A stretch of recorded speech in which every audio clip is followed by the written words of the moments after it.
Hello Star Wars fans, this is Septus Destroyers, and today I wanted to talk about the things that Dave Filoni revealed recently, just before Brothers aired actually, on the EW exclusive Entertainment Weekly live chat.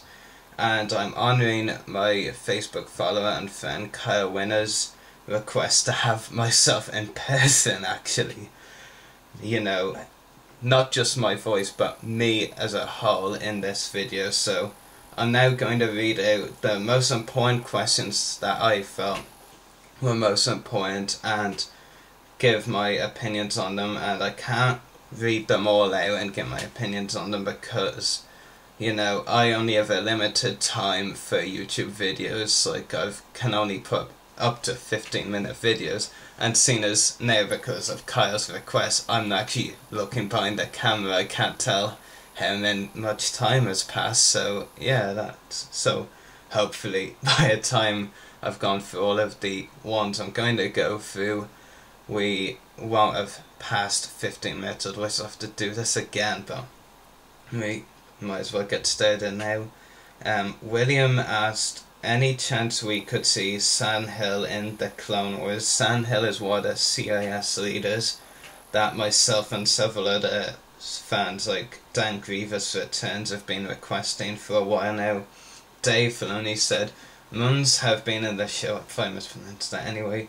In fact, you may see more Muns in the future. That's not really being too clear to me, honest, from Dave Filoni. It's one of those ways hinting something, but at the same time it's not. He's pretty much saying for definite we will see more Muns. As for seeing Sandhill, he's pretty much avoiding that, but he's confirming we will see more Muns in the future, which is no surprise really. We have seen quite a few. In fact, we saw 2 in a row in the episodes Heroes on Both Sides, and then another different one in Pursuit of Peace. Dominic asks, I'm just wondering if we'll ever see the story how Grievous got his scar from Camp Dooku in a future Clone Wars episode or in some other medium. Filoni answered, I do not think we have ever discussed telling that specific story, but I don't believe it's outside the realm of possibilities for a comic or novel in the future. In the end, it seems all stories get told as long as people want to hear them. If there was ever a prequel story I wanted them to tell, it's right here, because they just completely dropped Death Watch's story by a friend in need, and I mean, come on, who would have rather seen it, Death Watch turning their back on Dooku or vice versa, instead of those tragic tea episodes in season 3? I mean, come on, it's not rocket science what you would rather see. Alex says, will we ever see CIS leaders like Gunray and what is wrong with my saying? Like Gunray and Tambor return to the show, and will some of the other CIS leaders from the movies like Tikas and Passel Agant make an appearance on the show? Filoni says, the CIS leaders are a bit different as to how they fit into things than was presumed in the EU. I truthfully presume nothing actually. We have intentionally left them out so far while we figure out how to use them properly. They are after all businessmen and not generals, so they will not be leading forces against the Republic in reality. I can understand where he's coming from with that a bit, even though I may not like it, but I think how they did them in seasons 1 and 2 when we actually did get the CIS leaders was perfect. And if they did it like you know, Gunray and Cloak of Darkness, Tambor as well, and season 2, which was one of season 2? Poggle the Lesser, yeah, he was done okay. He was in a major battle, but he wasn't actually one of the focuses of the battle. Okay, Alex's next one was pretty similar. Dan's one there, no. This is pretty interesting. Christian asks, wow, I love this junkyard planet. Why choose to create a new planet like Lothar Minor instead of just going with Ord Mantell or Castle? Filoni answered, we tend to make new planets and aliens at times. That way we don't have to conflict with existing continuity. That's not to say both planets you mentioned won't show up, it's just not where more was dumped. I have to understand what I have to say, because there has been other instances in this show where they could have had an old planet instead of a new one. Like Friends and Enemies, for example, like the planet at the end, I can't actually remember at this moment what it was called, looked a lot like Malastare, but wasn't, so that might be a reason. But this is by far the most informative, did I say that right? Whatever. The best answer of them all. Michael asked, where is Operansis, or wherever the 12th council member is that we've got not seen? And Filoni says, here's a spoiler, you will at some point in the future see Operansis. I approved his CG model already, but he has not been in a scene yet, so hopefully soon. That is great news, because it's been a while, and in fact, in Season 4 we haven't actually had any new Jedi Council members, because we only had one to go, and that was Operansis, so it's great that we will be getting on the show, and fingers crossed by me, Percy, for the Hasbro action figure. Okay, here's one from Gregory, not Alex Gregory. This one's first name is Gregory. Dave, why was the Clones Phase 2 armor introduced so late in the series? Well, that's depending on point of view. We don't actually know how long the series is going to go on for. We know at least 6 seasons. Anyway, finishing up that question, he said asked, any chance we might see a Commander Bakara, Galactic Marines, and Ki-Adi-Mundi episodes? Filoni says, we felt we were in the halfway point in the war, so we switched over. I would love to get Bakara in, still working on that. That's a bit of a hint that he might get Bakara in. He says he wants to get Bakara into an episode anyway, just that he hasn't, I think. Okay, this is a very interesting name. Swift Agent 24 asked another important fact question. It's a fact question, ever important. Yes, I went there. Will we ever see Boba reclaim Slave 1 from Hondo? I like to think his Django Mando ammo was left aboard the ship too. Filoni confirms you will see Slave 1 in the future. Nothing. This is a question fans have been asking ever since Bounty about Embo, and Christian again asks, Dave, maybe you could help settle a dispute here. Did Embo just escape from a public custody following the unravelling of the kidnapping plot on Naboo, or is there more to that than meets the eye? Filoni says, there's more than meets the eye. Embo has a fantastic escape that was never in the episode, but it was very James Bond-like.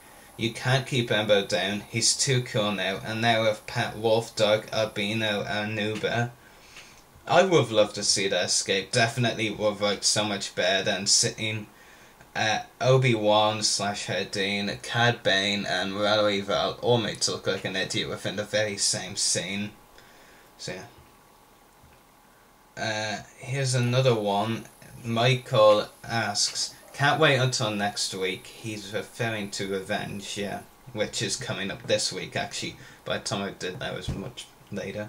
Will the Jedi Starfarers that we see in Revenge of the Sith, the ETA class interceptors he means, make an appearance in the future? And Filoni said, yep, eventually, just like the clone armor, there will be a clue in an episode before it happens. Okay.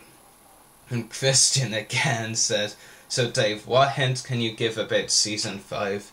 Filoni says, it's a big season of very important character moments. A lot changes forever for some of our heroes. It's a big year for Ahsoka. Ashley's best work, very powerful. So that definitely has me excited, because I feel Ahsoka has gone through a lot of character development ever since Season 3, because she was a bit snippy, a bit annoying before Season 3. She's steadily been getting better. She wasn't necessarily the bounty hunter or brothers, I will admit that, but for it that she did have a big role, and she has been improving, I have to say. Okay, not really any more interesting ones for a while. Okay, Dominic asks, any possibility Yoda will be explored more in the show? Filoni said, we are very careful with Yoda. George wants to be sure what is revealed about him is what he wants. That being said, it is possible, but will take some time if we do it. There's not really much, honestly, that you could explore with Yoda, to be honest, except for going to Dagobah, but unless they want to screw up EU some more, as they tend to do, because it's actually mentioned somewhere. I'm not sure if it was in the EU actually. It might even have been in official canon that's above the Clone Wars. But Yoda never visited Dagobah before Revenge of the Sith when he goes there after his escape. So really, the only thing that you could explore for Yoda, to be honest, is going there. That's just my opinion. It's the only thing that comes to mind right now, but still. Alex asked, did Admiral Trench die in Cat and Mouse Dave? And Filoni says, I find spiders hard to kill, don't you? That's a kind of a hint that we might actually see Admiral Trench come back from the dead, you could say, into a Clone Wars episode. I did feel they definitely killed him off way too early, but I find it kind of unrealistic. I mean, Trench even closes his eyes and accepts defeat like an awesome villain. And as the ship piloted by his own torpedoes, I should say, smash into the bridge of his ship, he even closes his eyes and accepts his death. So we have to find that the chance that he might have survived that to be unrealistic. Okay, I know I'm gonna get some comments now saying more is unrealistic, Moore's survival is unrealistic. Yes, it is, but Trench possibly even more so. But there's a lot of characters they could bring back from the dead after what they did with Maul. After all that happened to Windu was getting his hand chopped off and thrown out the window. Surely he could have survived them. And Dan asks, Tikas? And Filoni says, just for you, I'm going to go see what happened to that CG model. So yeah, I hope to see Tikas in this show. If you're going to create a concept art or a CG model for a character, you might as well use it. And he would be a good CISer to show in the Clone Wars, and we should have seen him in Prisoners, in the Holoman camera actually instead of No Sorry. There's actually another one that's not in the list I'm reading from right now. And that one was about the clones. I've gotta love those clones. And I don't know the actual question answer, but apparently the 501st is the only clone legion we're really gonna see explored in the Clone Wars at all. I mean, we're gonna get cameos from legions like the 212 Cody's Legion, but the ones that see the most exploration and character development and all will be the 501st, just like on Umbara, which is kind of disappointing because, you know, the 501st, truthfully, are so overused in the clothes. Pretty much all the named clones, really. Troopers, I should say, not including captains or commanders, are 501st ones, so that's kind of disappointing that the only ARC trooper that remaining, really, that we're going to see again and again, probably, Fives, is ex-501st clones, so that's this point, especially as I like the other legions pretty much more than the 501st, except for Hardcase. Hardcase was a badass and I'm really glad he died, but other legions are in my mind better, like Wolfpack especially, 212, 41st. But yeah, anyway, I hope you've enjoyed listening to these answers. I'm going to actually put a fan poll on my Set for This as well as Facebook page after this video, asking, do you prefer seeing me in person talking about it or talking behind the camera and keeping this out of the video? But yeah, that's what I'm going to put. Depending on how that fan poll goes, you may well see more of this in the future. So I hope you've all enjoyed this video, and may the Force be with you.